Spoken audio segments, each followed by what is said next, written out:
শবে বরাতে কি বিশেষ কোনো আমল আছে? কোন পদ্ধতিতে তা করব? আরবি শাবান মাসের 14 তারিখ দিনগত রাত আমাদের কাছে শবে বরাত নামে প্রসিদ্ধ। এ রাতের বিশেষ ফজিলত পবিত্র হাদিস দ্বারা প্রমাণিত।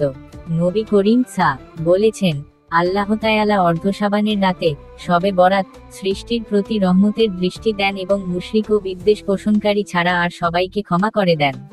মুসনাদে আহমদ 4-176। একাধিক হাদিসে রাতটিকে বেশি বেশি নফল ইবাদতের মাধ্যমে অতিবাহিত করতে উদ্বুদ্ধ করা হয়েছে। এক হাদিসে রাসূল বলেছেন, 15 শাবানের রাত 14 তারিখ দিনগত রাত যখন আসে, তখন তোমরা এই রাতটি ইবাদত বন্দেগীতে কাটাও। ইবনে মাজাহ হাদিস 1388। কিন্তু আমাদের সমাজে এই রাতের ইবাদতকে কেন্দ্র করে কিছু অপ্রমাণিত বিষয়াদিরও প্রচলন রয়েছে। যেমন শবে বরাতের বিশেষ নামাজ, যে নামাজে নির্দিষ্ট কিছু সূরা ও দোয়াই পড়তে হবে, নির্ধারিত কিছু সূরাই একাধিকবার পড়তে হবে এবং এ রাতের রোজাকে আবশ্যক মনে করা ইত্যাদি, যেগুলোর কোনোটিই সহিহ হাদিস দ্বারা প্রমাণিত নয়। শবে বরাতের নামাজ সম্পর্কিত হাদিস। এ রাতের নামাজে নির্দিষ্ট কিছু সূরা ও দোয়াই পড়তে হবে কিংবা নির্ধারিত কিছু সূরাই একাধিকবার পড়তে হবে এমন কোনো নির্দেশনা হাদিসে নেই, বরং দীর্ঘ কেরাতে নফল আদায়ের কথা হাদিস শরীফের উল্লেখ আছে। আম্মাজান আয়েশা থেকে বর্ণিত, তিনি বলেন, একবার রাসূল রাতে নামাজে দাঁড়ান এবং এত দীর্ঘ সিজদা করেন যে আমার ধারণা হলো তিনি হয়তো মৃত্যুবরণ করেছেন। আমি তখন উঠে তার বৃদ্ধাঙ্গুলি নাড়া দিলাম।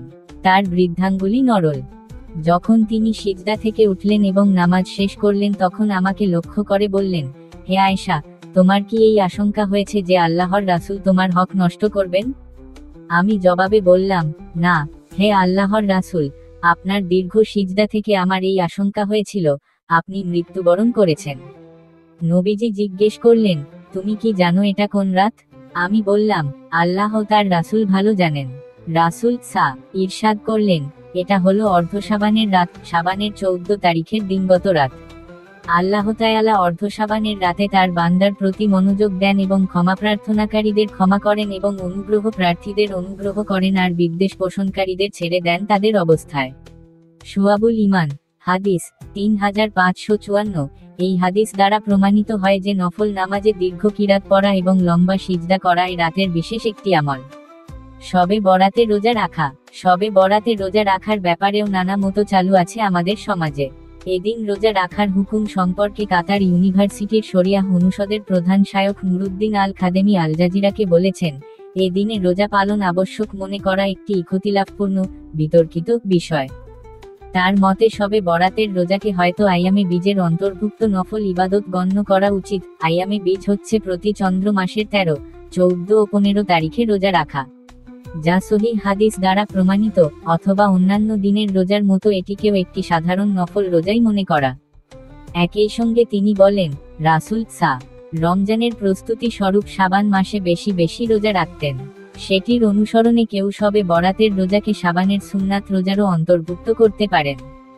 মোট কথা, আইয়ামে বীজ, সাধারণ দিনের মতো নফল রোজা ও শাবানের নফল রোজা, শবে বরাতে এই তিনটি বিষয় অনুসরণ করে রোজা রাখতে উদ্বুদ্ধ করেন শায়খ Noureddine Al Khademi. Al Jazeera Mubasher. শবে বরাতের রোজা রাখার বিষয়ে একটি হাদিস বর্ণিত হয়েছে, কিন্তু হাদিসটি জয়ীফ, বর্ণনাকারী দুর্বল হওয়ায় উপরোল্লিখিত অভিমত ব্যক্ত করেছেন কাতারের এই ইসলামী স্কলার। তবে বেশিরভাগ আলেম হাদিসটিকে আমলযোগ্য মনে করেন, কারণ হাদিস বিশারদদের মতে ফজিলতপূর্ণ বিষয়ে জয়ীফ হাদিস গ্রহণযোগ্য। হাদিসটি হলো হযরত আলী থেকে বর্ণিত হয়েছে।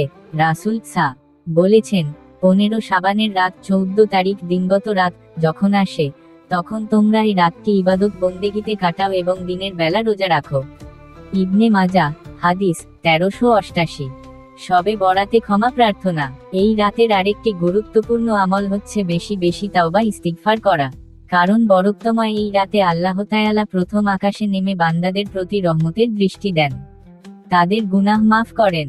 এই প্রসঙ্গে আল্লাহর রাসূল বলেন, যখন অর্ধ শাবানের রাত আগমন করে তখন আল্লাহ তাআলা প্রথম আকাশে অবস্থান করেন এবং মুশরিক ও বিদ্বেষ পোষণকারী ছাড়া অন্যদের ক্ষমা করে দেন। মুসনাদে বাজ্জার হাদিস 80। আল্লাহ আমাদের সবাইকে ফজিলতপূর্ণ এই রাতকে যথাযথভাবে উপকৃত হওয়ার তৌফিক দান করেন। আমিন।